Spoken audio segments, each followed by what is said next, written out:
తాజా అంశాన్ని చూస్తున్నాం. వాయువ్య బంగాళాఖాతంలో వాయుగుండం ఏర్పడింది. గంటకు 3 కిలోమీటర్ల వేగంతో కదులుతోంది.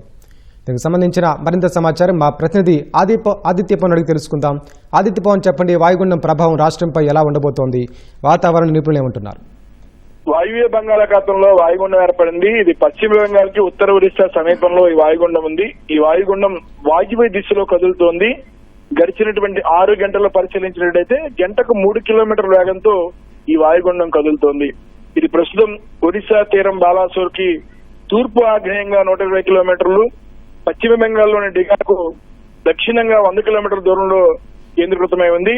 ఈ వాయుగుండం ఈ మధ్యాహ్నం బాలాసోర్ అలాగే క్యానింగ్ ఈ 2 తీరాల మధ్య కూడా తీరం దాటే అవకాశం ఉంది. అయితే తీరం దాటే ప్రభావంతో రాగల 24 గంటల్లో ఒడిశాలోను ఉత్తర కోస్తాలో 1-2 చోట్ల భారీ వర్షాలు నమోదే అవకాశం ఉంది. అలాగే ఒరిస్సా ఆంధ్ర తీర ప్రాంతాల్లో సముద్రం అల్లకల్లోలంగా ఉంటుంది. ముఖ్యంగా మత్స్యకారులు ఎవరూ కూడా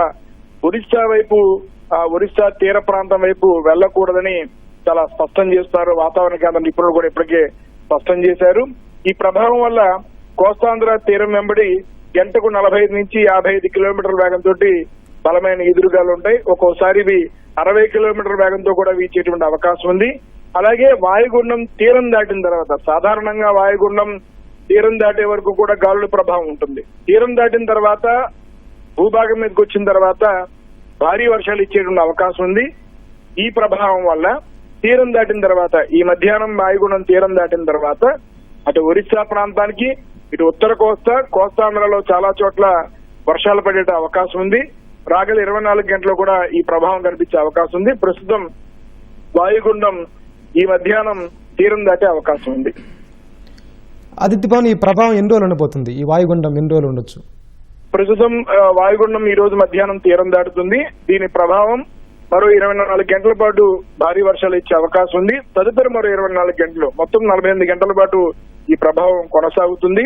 అయితే ప్రస్తుతం అంతా కూడా తీరం వెంబడి బలమైన ఈదురుగాలులు ఉన్నాయి. కానీ ఈ వాయుగుండ ప్రభావం వల్ల బలమైన ఈదురుగాలుల కంటే సముద్రంలో ఉధృతి ఎక్కువగా ఉంది. సాధారణంగా మత్స్యకారులు వేటకు వెళ్ళకూడదని ఇప్పటికే నిర్ణయం తీసుకున్నారు. మరోవైపు ఎవరైనా వేటకు వెళ్లి ఉంటే ఆ బోట్లు సురక్షితమైన ప్రాంతానికి చేరుకోవాల్సిన పరిస్థితి ఉంది. ఎందుకంటే అలల ఉధృతి ఎక్కువగా ఉంటుంది. ఈ సమయంలో బోటు ప్రమాదాలు, గతంలో కూడా మనం బోటు ప్రమాదాలు జరగడం గమనించాము. అటువంటి ప్రమాదాలు జరిగే అవకాశం ఉంటుంది. అలల ఉధృతి ఎక్కువగా ఉన్న కారణం చేత మత్స్యకారులు ఎవరు కూడా వేటకు వెళ్లవద్దని స్పష్టం చేస్తున్నారు. మరో 48 గంటల పాటు ఈ ప్రభావం రాష్ట్రం మీద కనిపించే అవకాశం ఉంది. ఇప్పటికే చాలా వరకు వర్షాలు పడనటువంటి పరిస్థితి. అయితే ఈ వాయుగుండ ప్రభావం వల్ల అటు ఒరిస్సా, పశ్చిమ బెంగాల్తో పాటు ఆంధ్రప్రదేశ్, కొంత భాగం తెలంగాణ ప్రాంతానికి కూడా వర్షాలు వచ్చేటువంటి అవకాశం ఉంది. రాగల 3 రోజులు కూడా ఈ ప్రభావం కనిపించే అవకాశం ఉంది. చాలా చోట్ల ఇప్పటికీ ఉష్ణోగ్రతలు తగ్గలేదు. ఆ ఉష్ణోగ్రతలు కూడా తగ్గుముఖం పట్టడానికి ఈ వాయుగుండం సహకరిస్తున్నటువంటి అభిప్రాయాన్ని వాతావరణ నిపుణులు వ్యక్తం చేస్తున్నారు.